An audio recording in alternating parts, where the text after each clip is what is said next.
সকলোবোৰ আদিমূল নাৰায়ণ। ধৰণী দুখৰ কাহিনী শুনি সংসাৰৰ প্ৰতিমূৰ্তি হ'ল কেনেকৈ সহ্য কৰিব?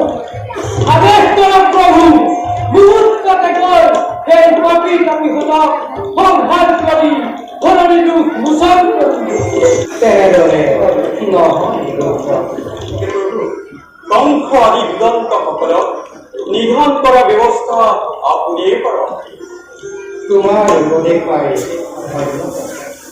শুনা কৰিছে, দুখ নাথাকিলে সুখৰ মূল্য নাথাকে।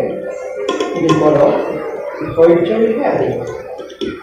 একটু চলি যোৱা কৰিছে, তোমাৰ দুখৰ ভাল অঞ্চলত সোনকালে ব্যৱস্থা কৰা।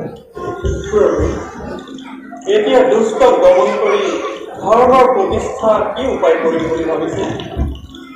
মোৰ বোধেৰে প্ৰভু, আপুনি এক নতুন অৱতাৰ ধাৰণ কৰি সেই কংস আদি অত্যাচাৰীসকলক নিধন কৰাই ভাল হ'ব।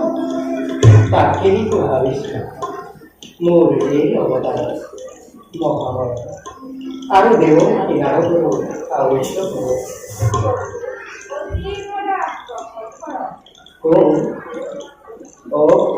মহামায়া, তুমি উপযুক্ত সময়তে উপস্থিত হলা।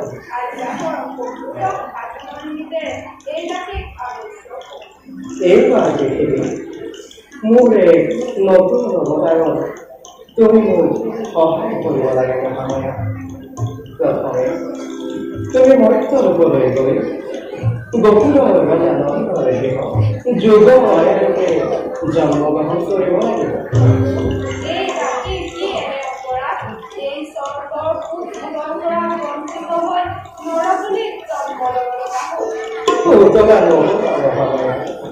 তুমি কিয়?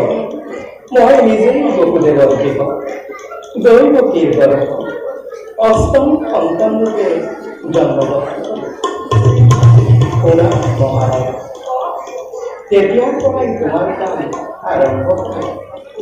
মই দৈৱকীৰ গৰ্ভ অষ্টম সন্তানৰূপে জন্ম হোৱাৰ আগতেই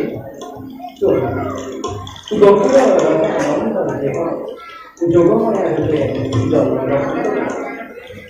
কংসৰ হাতৰ পৰা ৰক্ষা কৰিবলৈ বকুলেৰে মোক তৰোৱাল মাৰি যশোদাৰ কোলাত তোমাক দৈৱকীৰ কোলাত পিছত কংসই যেতিয়া প্ৰাণৰ বলি বুলি তোমাৰ শিৰত আছাৰি মাৰিব খুজিব, তুমি কংসৰ হাতৰ পৰা এৰাই তুমি মোৰ নতুন অৱতাৰৰ সংকেত দি অন্তৰ্ধান হবা।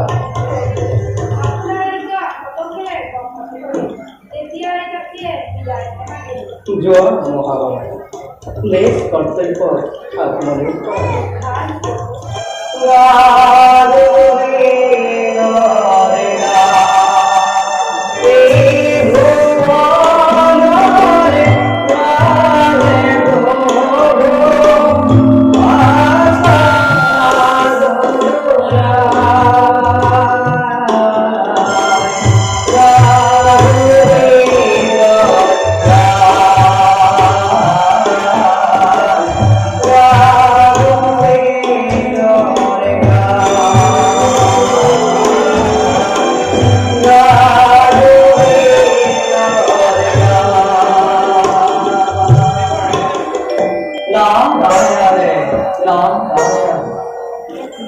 এই নামটি আৱশ্যকতা জানিব পৰা নাই।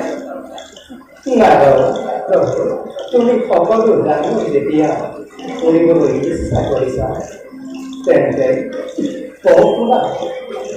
বৰ্তমান পৃথিৱীত অধৰ্মৰ বিভীষিকাৰে ধৰ্মৰ নামত যি জ্ঞানীৰ সৃষ্টি কৰিছে, সেই অত্যাচাৰত স্বয়ং বকুলজনো কম্পমান হৈ উঠিছে আৰু তেওঁক ৰক্ষা কৰিবৰ নিমিত্তেই মোৰ এক নতুন অৱতাৰৰ আৱশ্যক হৈছে।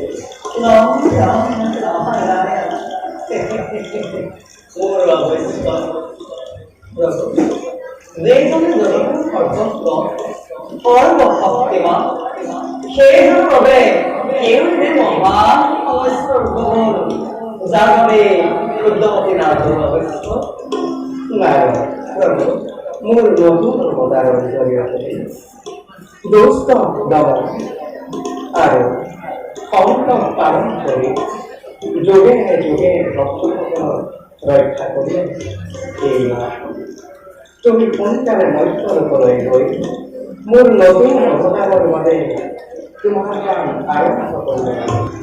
নিশ্চয় নিশ্চয় প্ৰভু আপোনাৰ আজ্ঞা আকৰ্ষণ কৰিছে নাৰদ মোৰ এই অৱতাৰত মহামায়াৰ যোগমায়া ৰূপে মোৰ সহায় কৰিব।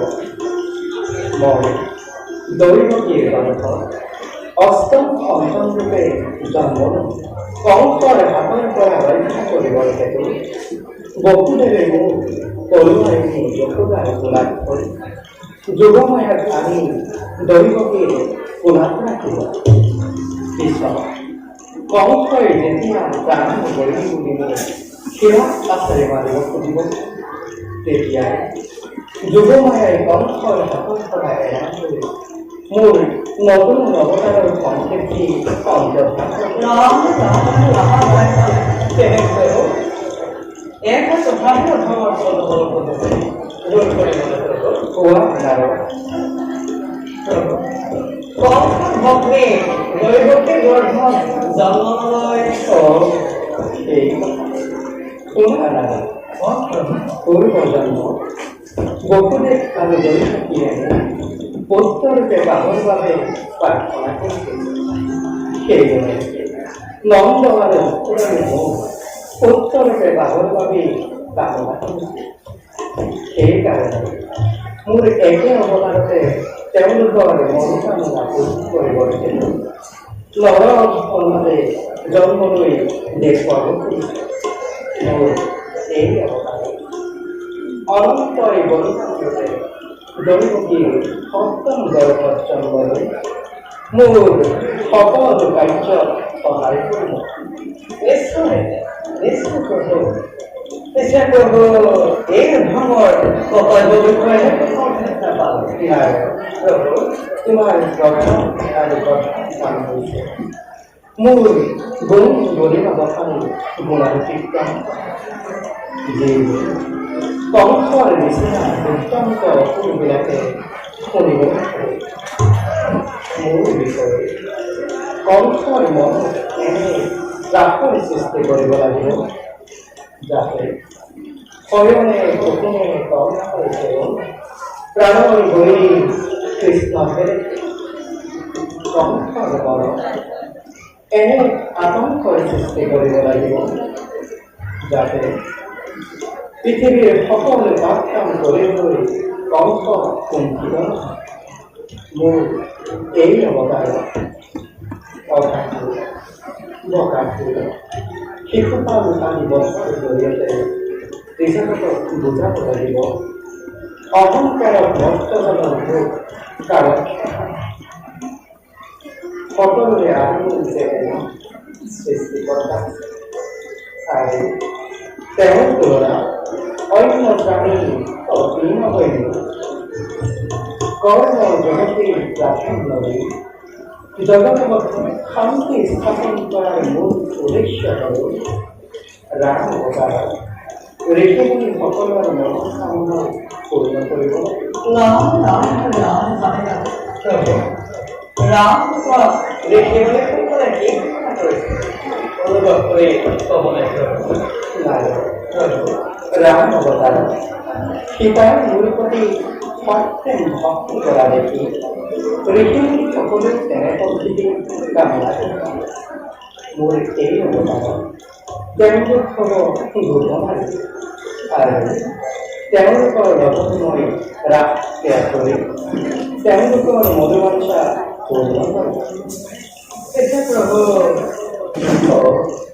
বুজিছে তোমাৰ মনত সন্দেহ কিন্তু নাৰদ তেনে কৰিলে জানো আমি বিপমুক্ত হ'ব পাৰিম নহয়? হয় প্ৰভু মোৰ এই উদ্দেশ্য হৈছে ত্ৰিজগতক বুজাব লাগিব প্ৰত্যেক ভক্তৰ কামনা বাসনা বিঘ্ন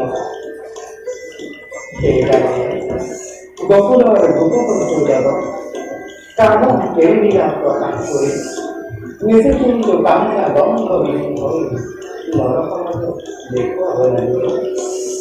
কামতৰ পুৰুষৰ স্থান অধিক তেনেকৈ নন্দ আৰু যশোদাৰ অপ্ৰশ্নখন কম নাথাকি বুজাব লাগিব।